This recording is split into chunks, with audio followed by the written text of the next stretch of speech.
Good evening, YouTube viewers and subscribers. So today on my bench I've got something pretty special, and let me just preface this video by saying yet again that those of you that watch these videos and are interested in buying used engines, I just want to reiterate that buying used engines is always a crapshoot unless you're buying from somebody you know has owned the engine and has operated it. Buying from eBay or people you don't know on RC groups, always a crapshoot, especially if not much information is given. So, with that said, I took a gamble last week, bid on something on eBay that I'd wanted for a very, very long time of my own.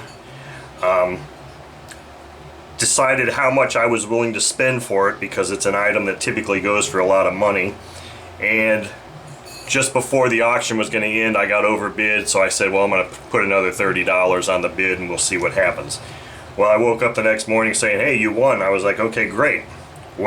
And you're going to ask, what did I win? Well, what I won was this. Finally, I have one of my own. My very own FA60T box. Completely missing an engine. No, I'm just kidding. What I got was this. And believe it or not, this is pretty much exactly as it came in the box. It was about the worst packaging of an engine I've ever seen in my life. The owner, or the seller, obviously didn't know doodly about glow engines. He didn't even take the exhaust off. So this was kind of wrapped in some paper and just kind of shoved like this. And then a box was constructed around it, and I was completely and absolutely horrified when I opened this. But I do have to say that this engine had very little information listed on the ad. It had some pictures, and I did get exactly what the pictures show. And from those pictures, I deemed it to be at least complete and not completely damaged at all. And I believe that is the case. It looks to be in fairly good order. However, it has absolutely no compression whatsoever. So no, this is not a look inside video, but we are going to make it a quick look, because what I'm going to do here is the fact that this thing has absolutely no compression. And now the ad, to the person, the seller's credit, he did say it turns over freely. Well, yeah, it does. It turns over very freely. Now, judging by the external appearance of this engine, to me, it looks like a fairly moderate runtime engine that probably sat for many years after its last run and maybe wasn't even properly maintained.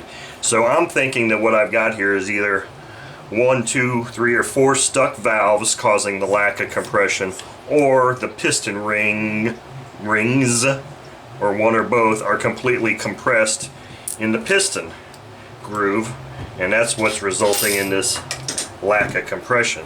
So I don't think it's anything horrible, but I obviously won't know until I, at least heat the engine up, see if I can heat it up and get compression back, or at least do what I'm doing here, which is pop these covers off and see if we've got a valve that's not moving. Now, the condition this is in, I was really hoping that this was going to could be a box to the bench run, but obviously that's just not going to that's not going to happen. The engine is just not in a runnable state. So let's see here. I've got this one off here. Let's see. Okay, there you go. So there's lack of compression issue 1. I don't know the best way. This valve is stuck down and not moving. So that valve is stuck down. So there's issue 1 with that, which, like I said, is not a big deal. Let's see if I can get this gasket off here. I've never taken one of these apart before, so I'm kind of surprised that it even has a gasket, because I'm just surprised it does. Let me see if I can get the gasket off intact. Okay, there we go. Cool. That's one less thing to buy. Now let's check this side. So what is probably going to happen here is, it's not going to happen in this video, and I will make a video of it, I just don't know if I'll make it public or not, is that this is probably going to be a complete teardown and replace bearings and everything. I just haven't decided if I'm going to actually publish that video or not.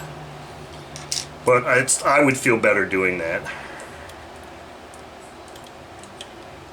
Okay, so yet again here, watch this one here.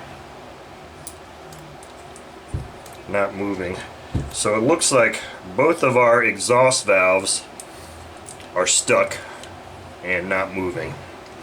And all of a sudden now there's a ton of oil coming out of here. And I'm zoomed way out.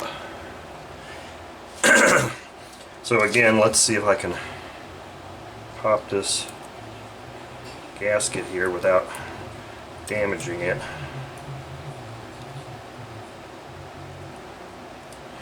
I don't know how readily available parts are for this engine.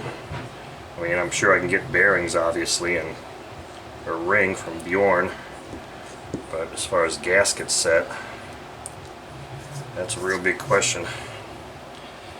Alright, so it would appear, at least initially, that the lack of compression is due to some stuck valves, which is exactly what I said was probably the problem.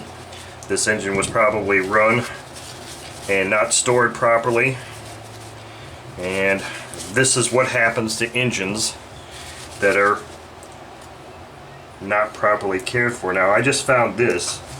That's part of a C-ring or an E-ring that holds these on here, the rocker arm pin, and that came from one of these sides, so those will have to be replaced. It's on this side here, it looks like. So for whatever reason that broke and is gone.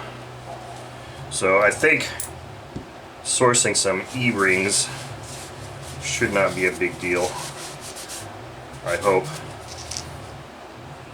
Hell, Harbor Freight might even sell some E-rings. So anyway, this is the beginning of a complete teardown. I am going to go ahead and at least remove this exhaust because it's really just kind of in the way. It's broken there. So I don't know if I'm actually going to continue tearing this down tonight or not, but I might. But anyway, this has been a quick look at what I hope becomes my prize jewel, which is an Enya 60T, or Enya, why am I saying Enya? Holy shit, where did I get Enya from? Saito FA60T engine. So thank you for watching.